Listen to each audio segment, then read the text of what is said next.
প্রিয় রামগঞ্জবাসী, আমরা আজকে রামগঞ্জ উপজেলা যুবদল, ছাত্রদল, স্বেচ্ছাসেবক দলের উদ্যোগে আমাদের প্রাণপ্রিয় নেত্রী, এই বাংলাদেশের অভিভাবক, বাংলাদেশের মুরব্বী, গণতন্ত্রের প্রতীক, গণতন্ত্রের নেত্রী, দেশ নেত্রী, আপসীন নেত্রী বেগম খালেদা জিয়া গত কয়েকদিন থেকে অসুস্থ হয়ে হসপিটালে আছেন। ওনার এই অসুস্থতা অবস্থায় সারা বাংলাদেশ তার পাশে এসে দাঁড়িয়েছে। আমরা রামগঞ্জবাসীও তার পাশে এসে দাঁড়িয়ে তার জন্য দোয়া করে দিচ্ছি। আপনারা সবাই বেগম খালেদা জিয়ার জন্য আন্তরিকভাবে দোয়া করবেন, যেন উনি সুস্থ হয়ে আমাদের মাঝে আবার ফিরে আসতে পারে এবং এই দেশের গণতন্ত্র, এই দেশের জন্য, এই দেশের মানুষের জন্য আবার কাজ করতে পারে। সেজন্য আপনারা সবাই দোয়া করবেন এবং এই বেগম জিয়ার যেই দল জাতীয়তাবাদী বিএনপি, এই বিএনপিকে সুসংগঠিত করার জন্য, বেগম জিয়ার জন্য, বেগম জিয়ার এই দলকে সুসংগঠিত করার জন্য আপনারা সবাই কাজ করবেন, বেগম জিয়ার জন্য দোয়া করবেন। আসসালামু আলাইকুম রহমতুল্লাহ বারাকাতুহু।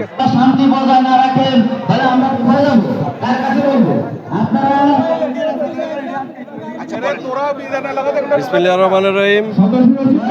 আজকে বাংলাদেশ জাতীয়তাবাদী দলের বিভিন্ন অঙ্গ সংগঠনের উদ্যোগে আজকে আমাদের দেশনেত্রী, দেশমাতা বেগম খালেদা জিয়ার অসুস্থতার কারণে আজকে ওনার জন্য দোয়া করা হচ্ছে এবং এখানে দোয়া করা হবে।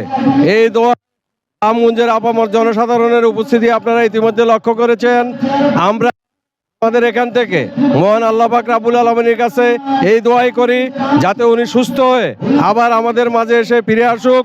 কারণ আজকে ওনার এই শূন্যতা আজকে সারা বাংলাদেশ উপলব্ধি করতেছে।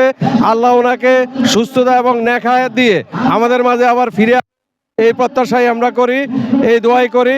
আপনাদের সবাইকে ধন্যবাদ। বাংলাদেশ জাতীয়তাবাদী যুবদল, স্বেচ্ছাসেবক দল, ছাত্রদল এবং সকল অঙ্গ সংগঠন কর্তৃক আয়োজিত আজকে রামগঞ্জে যে সাবেক তিনবারের প্রধানমন্ত্রী, এশিয়া মহাদেশের অন্যতম আপসীন নেত্রী, দেশ নেত্রী, বাংলাদেশের যিনি আপসীন নেত্রী হিসাবে যাই দীর্ঘ আন্দোলন সংগ্রামে দীর্ঘ জীবনের অধিকারী বেগম খালেদা জিয়ার রোগ মুক্তি কামনায় যে রামগঞ্জে যুব অঙ্গ সংগঠনের উদ্যোগে দোয়া মাহফিলের আয়োজন করা হয়েছে। আমরা আশা করছি বাংলাদেশ 18 কোটি মানুষের হৃদয়ের স্পন্দন দেশনেত্রী বেগম খালেদা জিয়ার আশু রোগ মুক্ত হয়ে আমাদের মাঝে আবার ফিরে আসবে। বাংলাদেশের 18 কোটি মানুষ ওনার দিকে চেয়ে আছে। বাংলাদেশের গণতন্ত্রকে পুনরুদ্ধার, যিনি বিগত স্বৈরাচার বিরোধী আন্দোলনে অগ্রণী ভূমিকা পালন করেছেন, সে নেত্রী আশা করছি আমরা ইতিমধ্যে সুস্থ হয়ে আমাদের মাঝে ফিরে আসবে। সবাইকে ধন্যবাদ এবং সবাই এবং দূর দূরান্ত থেকে আসার জন্য সবাই প্রতি কৃতজ্ঞতা প্রকাশ করছি। আল্লাহ হাফেজ। আমাদের দেশনেত্রী বেগম খালেদা জিয়ার সুস্থতায় রামগঞ্জ উপজেলা বিএনপি, পৌর বিএনপি সহ সকল অঙ্গ সংগঠন আজকের দোয়ার আয়োজন করা হয়েছে। বিগত 17 বছর নিবারণ নির্যাতিত কারাবন্দী ছিলেন, তাই আমরা ওনার দোয়ার জন্য আর সুস্বাস্থ্য কামনা করার জন্য আমরা সবাইকে অনুরোধ জানাই। আমরা রামগঞ্জের শ্রমিক দলের পক্ষ থেকেও ওনার জন্য দোয়া করি। মিডিয়া কর্মী ছাড়া স্টেজের সামনে থেকে সবাইকে সরে যাওয়ার জন্য অনুরোধ করছি।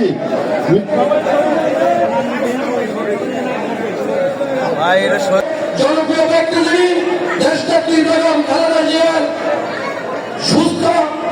সুস্বাস্থ্য কামনা করে কোরআন খতম দোয়া মিলাদ অনুষ্ঠানের আজকের অনুষ্ঠানের সকল অতিথি 2018 সালে যিনি রামগঞ্জ আসন থেকে তাদের শীর্ষে নির্বাচন করেছে এবং আগামী 2026 সালে ফেব্রুয়ারি মাসে নির্বাচন হবে। এই নির্বাচনে যিনি ধানের শীর্ষে মনোনীত